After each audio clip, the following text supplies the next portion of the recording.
The aliens believed humanity was soft because humans smiled too much and talked too calmly and helped weaker species without asking for payment.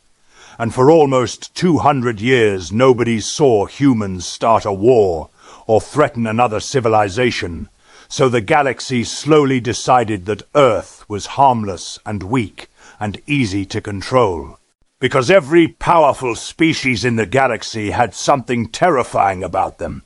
The Tharok could rip steel apart with their hands. The Valens could enter minds and break memories.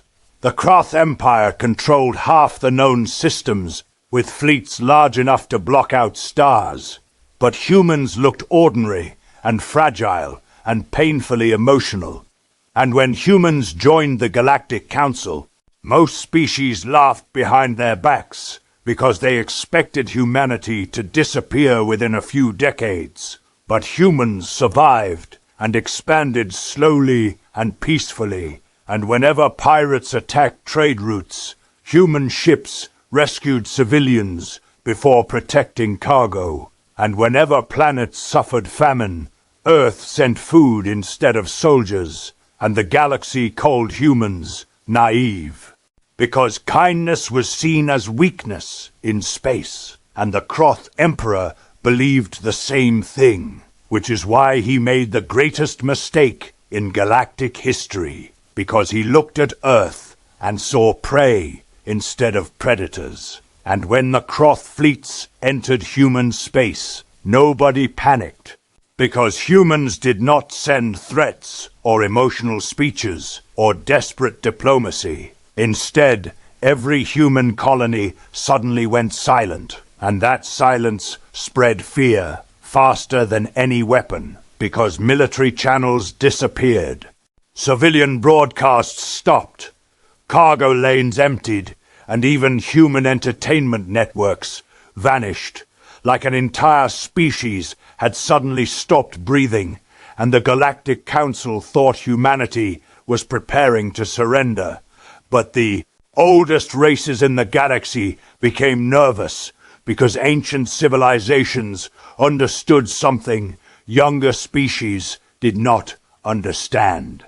Truly dangerous predators never scream before they attack, and 3 days later the Kroth frontier fleet vanished near the planet Mars. And not one distress signal escaped, and hundreds of warships simply disappeared from existence, and the Kroth Empire immediately accused rival species of interference. But nobody moved against the Kroth, because nobody was suicidal enough to attack their fleets, and then another Kroth armada entered human territory with over 6,000 warships, and this time the galaxy watched carefully, expecting massive battles. But there was nothing, because human space remained dark and silent and empty, until the second fleet vanished too. And now fear spread everywhere, because impossible things were happening, and the Council demanded answers from Earth, but humanity ignored every transmission. And then colonies near Kroth territory began reporting strange signals, hidden inside military frequencies, and every signal carried the same sentence, repeated again and again in dozens of languages. We asked for peace, you chose extinction, and then Kroth worlds started dying one by one, not through invasion, but through precision, because orbital shipyards exploded, fuel reserves ignited, military command centers lost power, defense satellites turned against their own fleets, and nobody understood how humans were doing it, because no human ships were visible anywhere, and the Kroth Emperor finally appeared before the Galactic Council, furious and afraid, and demanded united military action against humanity. But before anyone answered, every screen in the chamber suddenly changed, and a human woman appeared, sitting alone in a dark room, wearing a plain black uniform, with tired eyes, and a face completely empty of emotion, and the entire council chamber fell silent, because something about her presence felt wrong.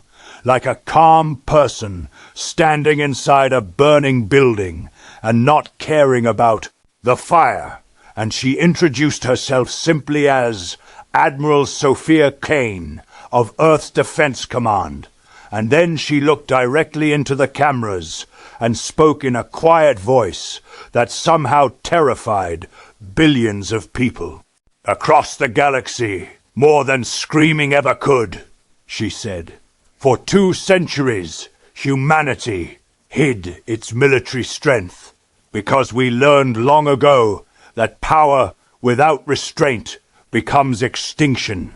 And images appeared behind her, showing ancient human history, massive wars, burning cities, mushroom clouds, oceans filled with wreckage, mountains of bones, and alien civilizations watching, suddenly realize humanity had survived horrors worse than most species could imagine, because humans were not born in peace.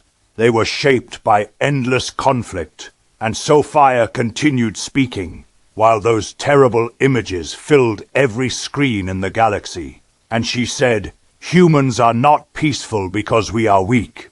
Humans are peaceful because every generation remembers what happens when we stop controlling ourselves." And then the images changed again, showing giant, hidden fleets, buried beneath moons' weapons, hidden inside dead planets, artificial stars constructed in deep space, machines capable of destroying solar systems, and the council members began shaking because humanity had secretly built enough firepower to erase the galaxy many times over, and yet they had never used it. And Sophia finally explained why. Because humans feared themselves more than they feared aliens. And then her expression changed. For the first time, and pure anger entered her voice when she said, "The Kroth Empire bombed civilian shelters on Luna and killed 14 million children, and in that moment, every species listening understood the war was already over, because the humans were no longer trying to avoid becoming monsters. They had decided monsters were necessary, and the transmission ended, and 1 hour later, the Kroth capital system disappeared from every star map because its sun had collapsed into a black hole created artificially by human technology. The shockwave destroyed thousands of warships instantly, and panic consumed the galaxy, because nobody thought such weapons were possible. And suddenly, ancient human behavior made sense. Their kindness, their patience, their diplomacy, their refusal to dominate weaker species. Humanity had never acted gentle because they lacked strength. Humanity acted gentle because they knew exactly how horrifying their strength truly was. And now the chains were gone, and human fleets finally emerged from deep space. Enormous black warships moving in complete silence, without victory speeches or threats. And every ship carried the same symbol, a white handprint representing the first astronauts who left Earth centuries earlier. And wherever those fleets appeared, Kroth resistance collapsed. Immediately, because human warfare was beyond anything the galaxy had seen. Their ships predicted enemy movements before they happened. Their soldiers fought like machines, and their artificial intelligence systems controlled battles across entire solar systems in seconds. And yet, the most terrifying thing was not their technology, but their discipline. Because human fleets never attacked civilians, never destroyed hospitals, never targeted refugees, even while wiping out the Kroth military with terrifying efficiency. And surviving Kroth commanders admitted the same horrifying truth.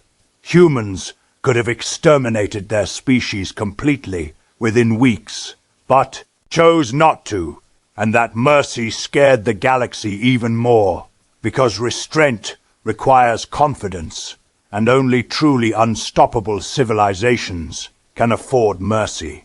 And after 6 months, the Croth Empire surrendered unconditionally, and the remaining members of the Galactic Council expected humanity to claim control over the galaxy, because nobody could oppose them anymore.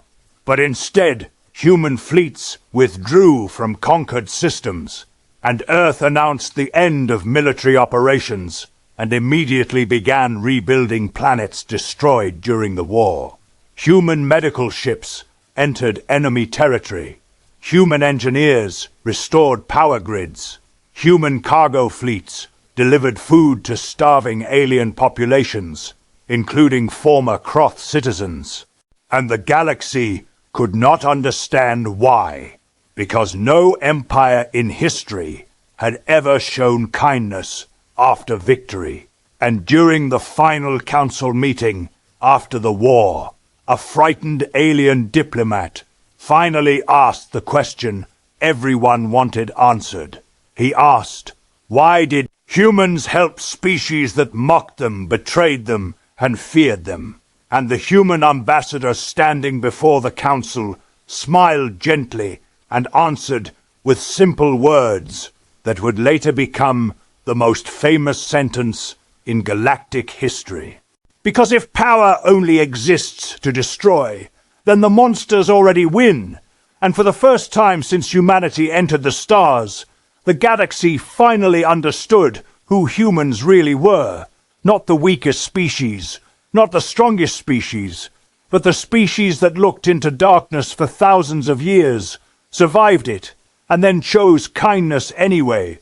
And somehow that was far more terrifying than endless war ever could be.